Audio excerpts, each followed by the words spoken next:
What up, family? It's your boy Amaru, and I am here with the honor and privilege of interviewing Jonathan Medina, co-star of the hilarious, heartwarming, big ball of feel-good foolishness that is Primo. It's a new 30-minute comedy created by Shea Serrano. And Jonathan, I am so thankful to have you on today. Thank you for joining me. I absolutely adore the show, and I adore your performance in it. Thank you so much, man. It's so nice to be here, and thank you for asking. Oh, of course, of course. Primo is out on Freevee and Amazon now, and in it, you play Uncle Jay. Jay is how you say, very hard nosed, very pragmatic, very dry, and he creates some of the most hilarious moments in the season. And I've heard you talk about a great story about your audition process and how Jay came to life for you. Could you touch on that a little bit and touch on maybe some parallels you see between you and your character? Sure, sure. And actually, while I do that, I'm gonna take off this very nice shirt that my wife had me put on because the office is starting to get hot. Right. I was uh, I was I was contemplating doing the fan or not. I was like, oh, let me just keep it moving. no, this it's live, man. It's live. Let's do it live.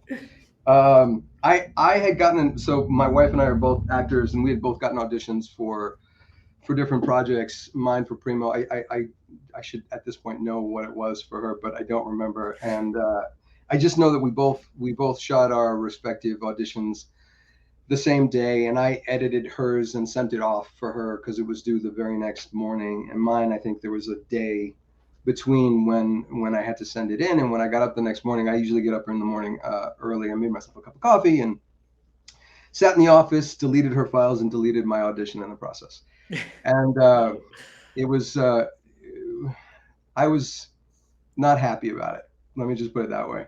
So yeah. when I redid the audition with my wife, that not happiness sort of leaked into the character. And at one point, we had turned on the AC while we were shooting, and I threw on my fleece.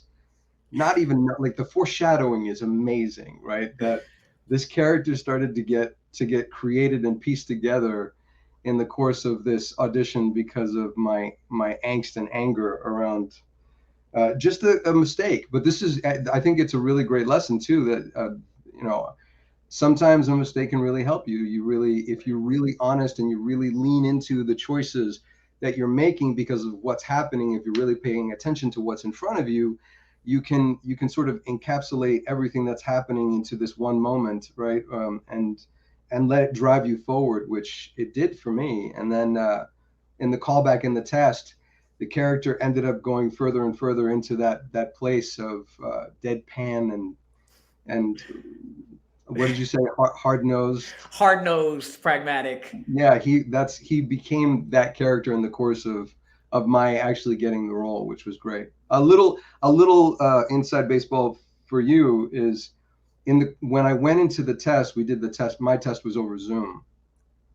I had first of all, I was so shocked that I had gotten as far as I did that when we did the test, I sort of just threw caution to the wind, and I had made this choice. And I don't think I've ever told anybody this other than the people on the cast and Shay and Mike.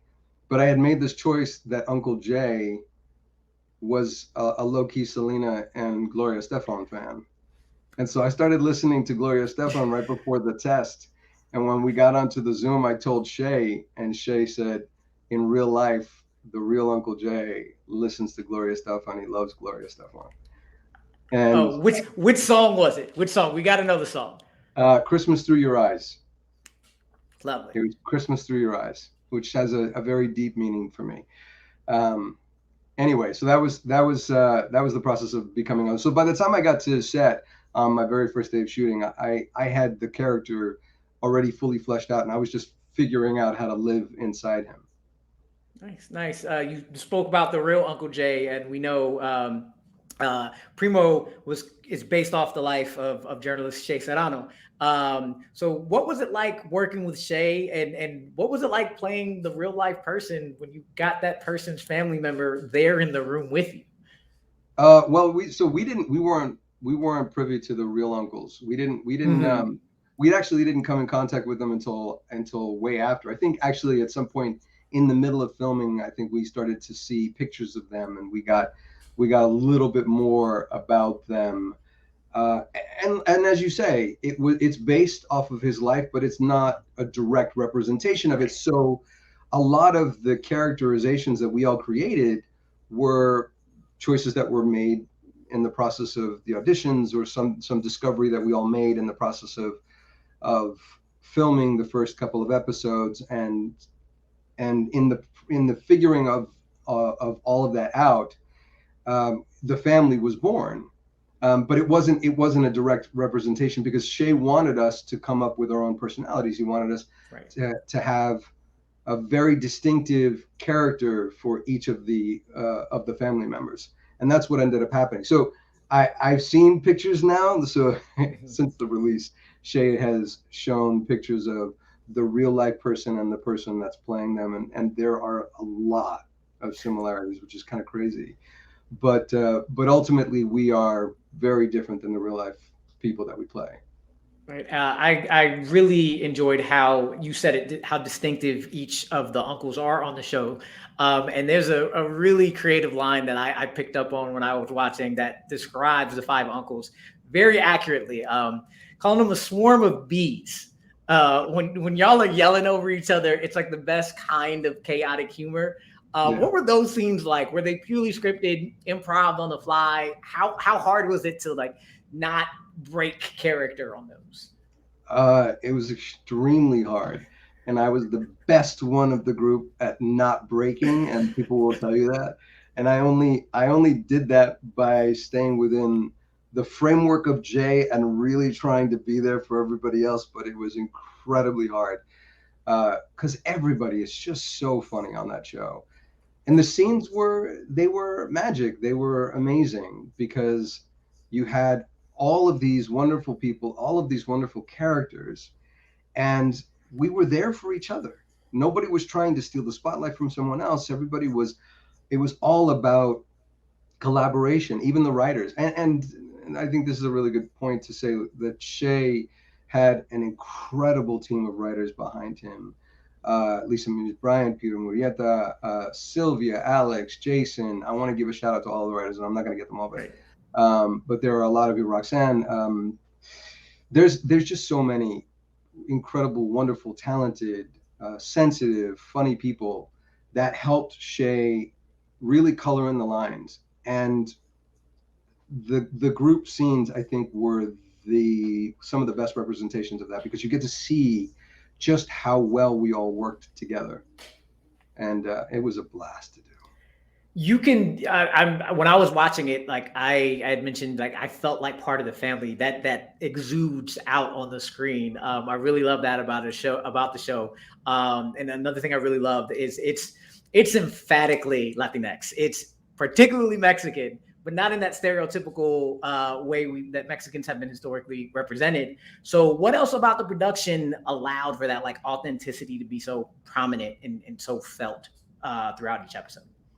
I think Shay and the amount of Latin writers that we had, or writers of color that we had in the background, that really lent to weaving in the culture without it being the the glaring light of what we were trying to do. Because and all of us talk about this, right? They're a family first.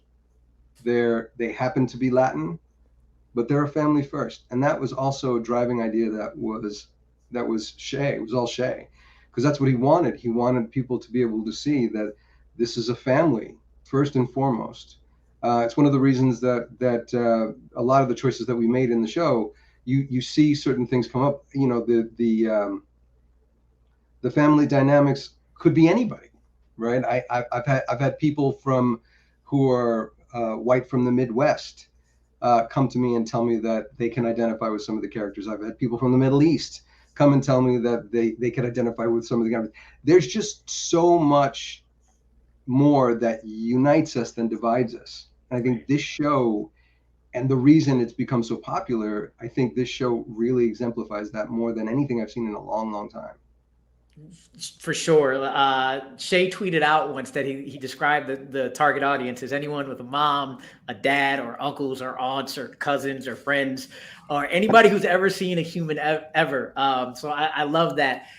You mentioned people coming up to you. Are there any particular stories or any instances that really stick out where you're like, wow, I would not know that this kind of show uh, could reach this kind of person?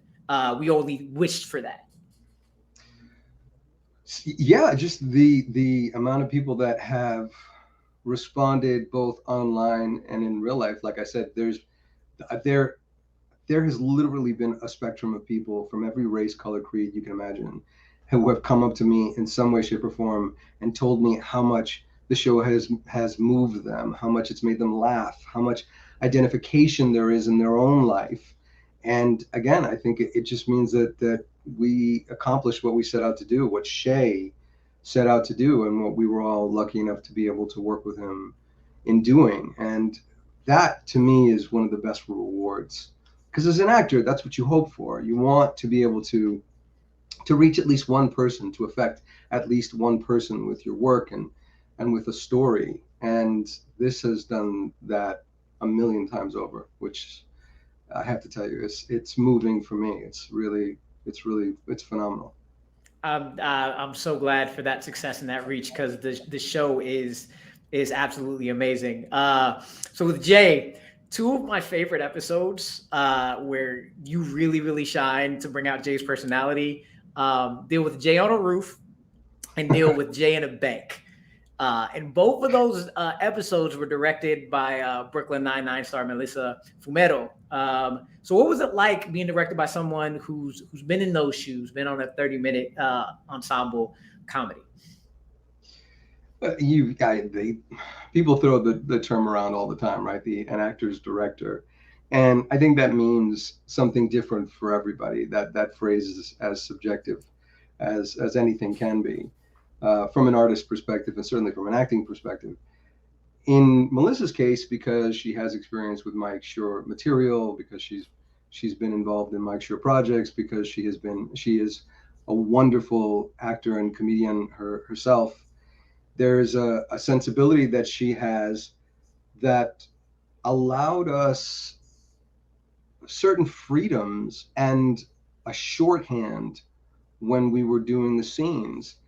And what I mean by that is we'd have an instinct, or even not necessarily an improv, but we have an instinct to do something, and we would, and initially we, you sort of warm up to each other, and then you start to see, oh, okay, this person does this or this person does that, and she would recognize that almost immediately, and she'd encourage us to do that, not unlike the way that Shay would encourage all of us on set in so many different ways. And so that made it really easy.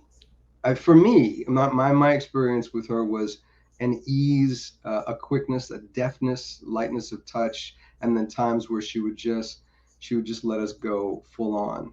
And it was great. It was wonderful to watch, and it was also because this is my first real big comedy. I haven't traditionally or historically done a lot of comedy, so this was a big deal for me, working with people like her and Kabir, who directed another episode, and Rebecca Asher, who's also amazing. All of the directors, Courtney, who directed two of the episodes too, they all had something about them that was really special that they brought to their respective episodes, and Melissa was no different. Beautiful. You brought up that this is your first comedy, but you've actually got a lot of guest spots on a lot of notable series before you started Primo. The Terminal List, Fear the Walking Dead. Is there a particular cast that you would have loved to like work longer with, kind of stay in that environment a bit from some of your past work? Fear the Walking Dead for sure. Jenna Elfman was incredible. Heather, who directed the episode, was incredible. she, uh, she Heather was, again, just a rare individual, in that there was a sensibility that she had about the show and about the actors and about the moments that she would immediately latch onto and help us to to make stronger and to bring to light. And she was also someone who just really had an ease with us when she talked to us. She knew exactly what she wanted, and she would recognize when there was instinct or discovery, and she would pull it out of us, or she would push it out of us, and it created these wonderful moments that I think you see in the episode. And Jenna's just, I mean, since Dharma and Greg, I've been watching it forever. It's surreal to be on set with some of these people who I watched when I was younger, and I hadn't really thought about acting as a career. I'd always wanted to do it, but to now be on set with these people, it really is a dream come true, as corny as that sounds. And she is a kind, creative, remarkably generous actor and collaborator, and was so quick to invite whatever ideas I had, whatever I wanted to do to try and figure out the scene together. And there was a connection because of that I think, again, you see on screen. And that's due in large part to her. So that, and then everybody else that was on the set was wonderful too. And so that, and it was fun, just to be able to walk through zombies everywhere you look. That was great. The Terminal List was another one that I would have loved to have had a recurring role, if for no other reason than to work with Chris Pratt and Taylor Kitsch, because they were both stand-up guys. I mean, just incredible men, and people, just incredible people. And then, The Purge, the season of The Purge, right. I had so much fun working with Max Martini and Shel Ramos and Jaron Mitchell and all of the directors on that and the people on that. I mean, I had wished intently that they were going to bring it back for a third season, because that would have been so much fun to do. Yeah, we are hoping as fans that Primo gets that second season. So just wishful thinking, looking into the future. If we do get to visit the family again, where could you see Jay going in a second season? To whatever the next irrigation job is. Yes. There's a lot. And this isn't a spoiler. I think Mike spoke about it in an article a couple weeks ago. The second season's ready to go. They've got it. They were working on it before the strike, and there was a lot in preparation for the release, and I think and just in anticipation of what kind of response they were going to get, because the response in-house was so favorable, and everybody loved the show who worked on it at so many different levels, that I think they just wanted to do it. And so a lot of that pre-prep is already done. And I think, going forward, I have my fingers crossed. We all have our fingers crossed for a second season, because we would all love to come back, all of us. Yeah, I really, really hope we do. One other thing I'd like to ask, I know I've heard that some of the other actors got to audition for a couple of the different uncle roles, but you only auditioned for Jay. So my question, hypothetical, if you could choose to play any of the other uncles, who would be the most fun to portray? Ooh, and I'm not trying to be coy, all of them, especially watching what they've all done with their roles. Henry and Carlos and Johnny and Efrain are all wonderful people, wonderful actors, and the choices that they made, it's kind of hard now too, because you think about it, and I was like, I couldn't do Mondo now without thinking about Efrain, right? I couldn't do Rolly without thinking about Johnny. And Carlos has put such a huge staple on Ryan, that it's and Henry, and I mean, that you talk about that roof scene, it's one of my favorite scenes that we shot, and Henry and I had such a good time, both in the present day versions of ourselves and in the past. So and Henry's another one. He's just such a talented actor, comedian, dramatic and comedy. I mean, they're all great. Yeah, I think I'd love to do all of them in some way, shape, or form. I don't know that I would do any of them justice, but it'd be fun. Yeah. Let's get away from the coyness a little bit. Would any of them be able to play Jay as well as you? No. Straight up, straight up. Perfect answer. So one other thing I wanted to hit on, I have heard that you are a big Whovian. You are a huge Doctor Who fan.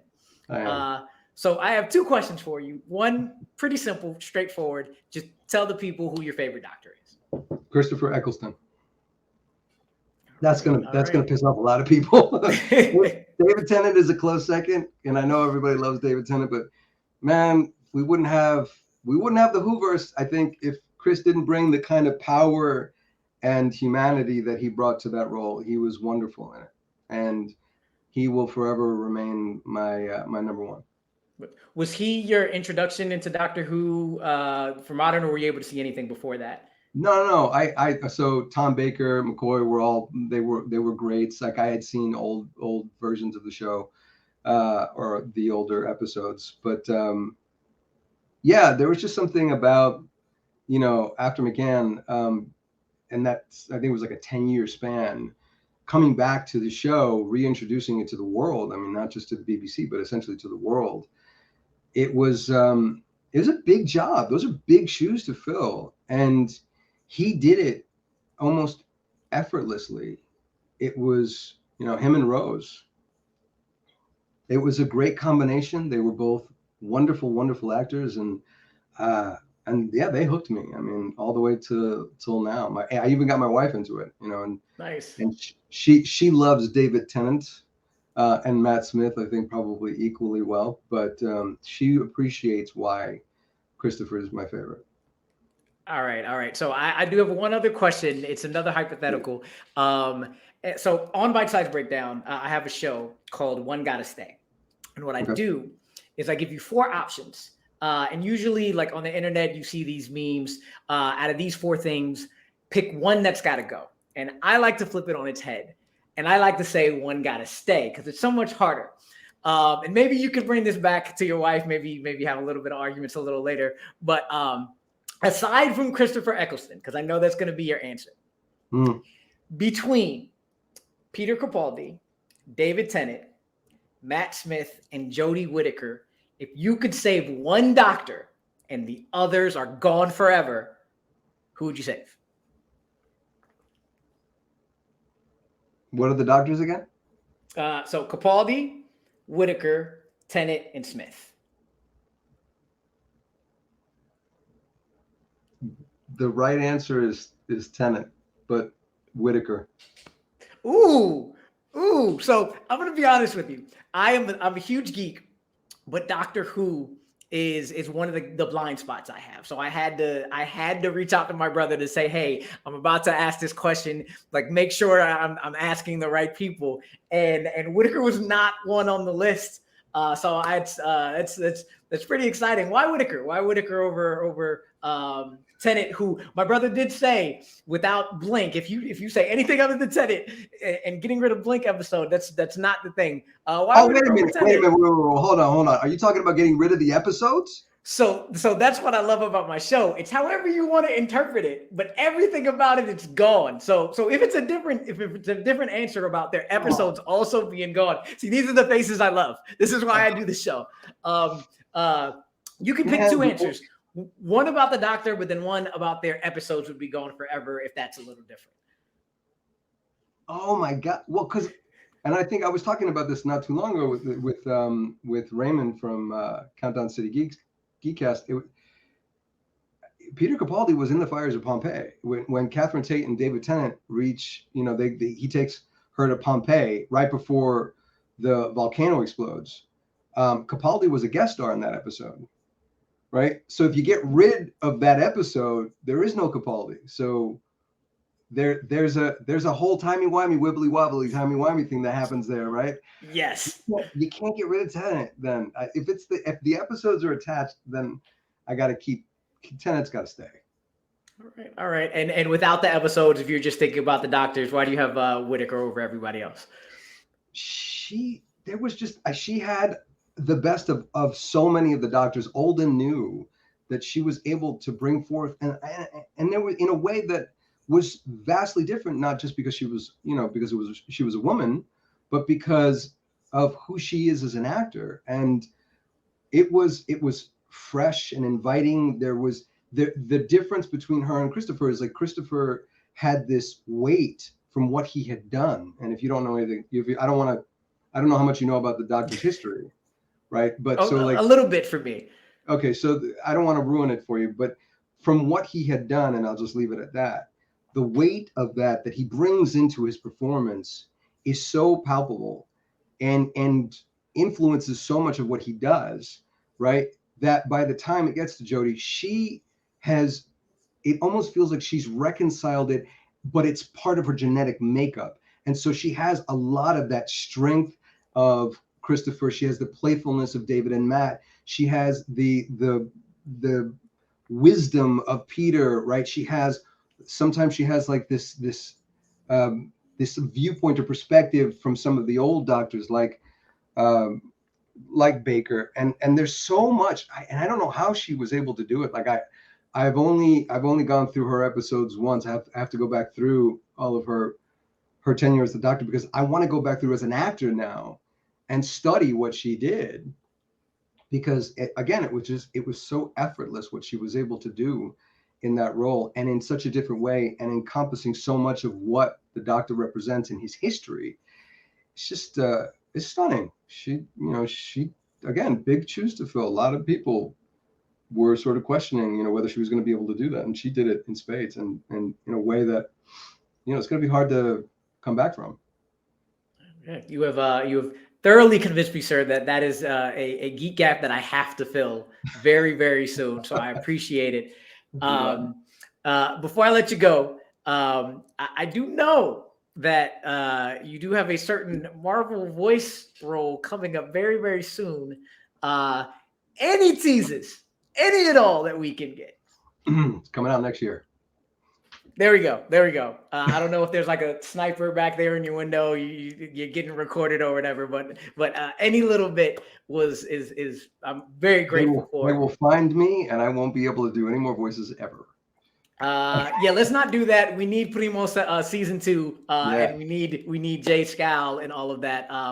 But Jonathan, thank you so much for joining me today. Everybody out there, if you have not heard of Primo, watched it, please go see it, go share it with everybody. It is an absolute delight of a show. Jonathan, thank you so much. It has been an honor and a privilege. God, you're so wonderful. And thank you so much for having me again anytime.